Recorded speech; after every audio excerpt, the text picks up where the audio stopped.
Hey everybody, it's me, Country Girl. Welcome to my kitchen. I've had a lot of requests lately for how I do my fried potatoes. And they're really so simple, I don't know why anybody can't do them. But I'm going to walk you through it. I'm going to show you how I do them. There are so many different variations that you could do. But this is my favorite way. So let me get everything set up. Y'all stay tuned and I'll be right back. See you in a minute. Hey everybody, I'm back. I got everything ready that I think we're going to need. I've got my veggies chopped. I've got my bacon chopped, my onions and all that good stuff. I've got my skillet over here, and I'm going to reach over here and turn this on because you want your skillet hot when you start. Using cast iron, which is what I'm using, you're only going to need about a medium heat. Once you get it heated, turn it back down because the cast iron is going to hold that heat for you. Cast iron, in my opinion, is the best pan you can use to do fried potatoes. That's how you get that really crisp outer crust. If you don't have it, don't worry about it. A regular skillet will do it. It's just not going to give you that same crust. So, one other thing I'm going to tell you is, you'll see here in a minute when I show you all the ingredients, I had my potatoes soaking in water so they don't turn brown. But when you're doing potatoes and you want to fry them, if you want to fry anything, moisture in potatoes is your enemy. So, I'm going to take some paper towel while we're going through everything and dry them off a little bit. I'm just going to blot them and get the worst of the water off of them, okay? So, let me show you what we're working with. Okay, everybody, this is what we're going to be working with. Let me grab my paper towels. I have some onion chopped up, bacon, because let's face it, who doesn't like bacon, right? The star of the show are my potatoes, and as you can see what we talked about, I'm just going to blot them off a little bit. I just want to get most of the moisture off of them, okay? Doesn't have to be perfect.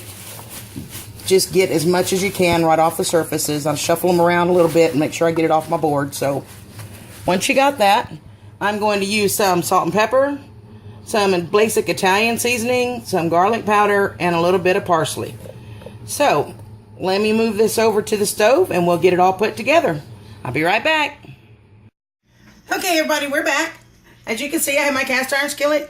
You should be able to hold your hand there for a couple of seconds before it gets a little uncomfortable. That way you know your pan is hot.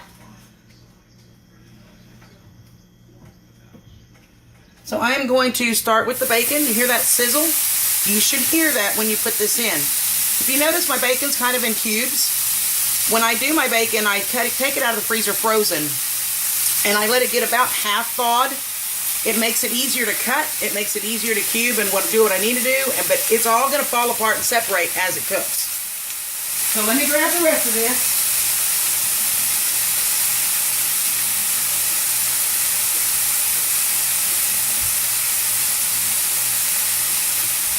Okay, so grab the rest of this. I'm just going to get it started. It doesn't have to be cooked all the way. I just need to render down a bunch of that fat. Let me get my towel over here. Like I said, I just want to render down a bunch of the fat. You can start to break it up a little bit. If it's sticking on the bottom, just let it sit. As it comes to browning and gets that surface on it, it'll start to release. I'm just kind of moving them around, manipulating them a little bit, try to break up some of those pieces as they fall. So we're going to let that go for, I don't know, 2 to 3 minutes maybe. And I'll come back and we'll add in the rest, start adding in more ingredients. Be right back. Okay, everybody, I'm back. I've gotten the bacon out. As you can see, I don't know if you can see it. It's not 100% cooked yet. It still needs to cook a little more. And that's okay because it's going to go back in and finish off with the potatoes. But if you look on my skillet, I've got a little bit of stuff sticking. I probably just need to re-season my pan, but I really want all those bits.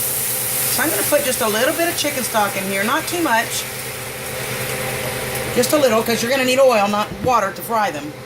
But I want to scrape up all that stuff off the bottom. So I'm going to use that to scrape up all those bits, and I'm going to let this reduce down until it's almost completely evaporated and all that's left is the flavorings and the seasonings that are on here. So let me get this reduced. It won't take me but a minute. And then we'll be back and we'll pick up where we left off. Okay, as you can see, I've gotten most of that liquid out of here now. I've sprayed up all those bits. I have a little bit of oil here on the stove that I used the other day for making some chicken, so it'll work great. I'm going to put just a little bit of oil to my pan. I don't need much. Just want to add a little bit more to it. As you can see, this pan is hot because it's bringing that up. It's reacting with the little bit of liquid that's left, and that's fine. I want it that way. I'm going to get my onions in here. And again, you want that sizzle. You want your pan hot. That's the key to getting crispy potatoes. So we're going to set this in here. I'm going to let these go for, I don't know, it'll probably take 45 minutes at the most, maybe a little less. Kind of depends on, varies on how hot your pan is. But I want to let these get softened up a little bit. And then we'll be back and we'll add back in the rest of the ingredients. Be right back. Okay, it's been about 3 minutes. As you can see, see that? They're starting to take on a little bit of color. They're still kind of firm, and that's okay because they're going to cook the whole time with potatoes, so they will cook through. I just want to get them kind of started and get them a little bit of browning effect on them just to get it going, okay? So then we're going to throw in the potatoes. Let me grab those.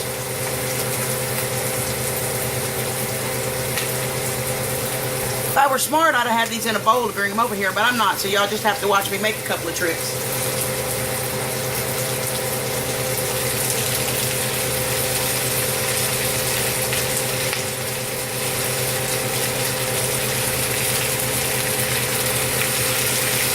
One more handful.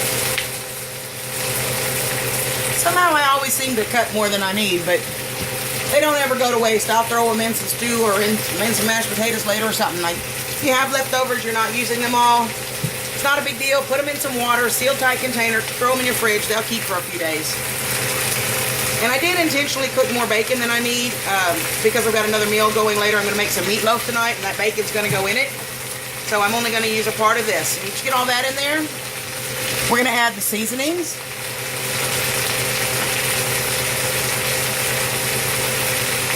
As y'all have probably seen, my kitchen's kind of small, so I kind of have to back and forth things, but it's alright, I make it work. So, we're going to start off with some parsley. You can do this with fresh herbs, guys, you can. I don't worry about it because potatoes cook long enough that everything absorbs and you'll never know. So it just saves me time. So I'm just going to sprinkle a little handful of parsley on there.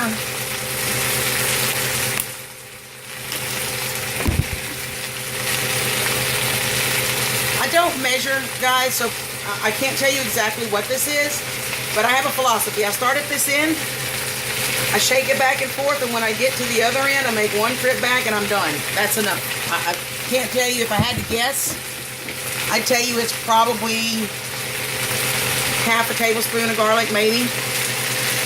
Same thing with the salt. Potatoes need salt for me, so they get a little bit more. It's probably a full tablespoon. If you're watching your salt intake, maybe you're dealing with high blood pressure or cholesterol, if you want to watch that, Mrs. Dash works really well, and they have lots of different combinations that, you know, I use a lot as well. But potatoes have to have salt for me. There's just no way around it. And much to my doctor's disgrace, but oh well. This is the last of my Italian herbs, so I guess I better be making some more.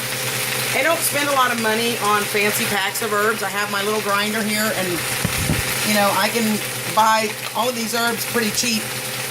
For the cost that it takes me to buy one good Italian seasoning blend, I can buy all of those seasonings in smaller bottles and make 6 bottles of it. So that's what I do. But just want to get this all stirred up.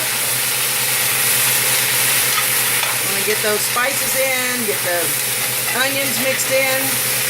If your pan looks a little dry, you know, you can add a little bit more oil, which I think I'm going to have to do because I'm a little bit dry here. Just keep in mind, you don't want your potatoes swimming in oil. You just need enough to give them something to fry those edges. And I am a little bit dry, so I'm going to add just a little bit more oil in here.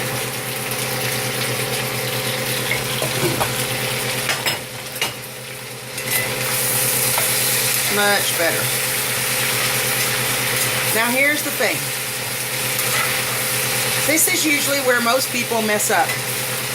Once you get everything mixed in together, pull it out in one layer, turn your temperature down to about medium, because the cast iron's going to hold that heat with no problem, and be patient.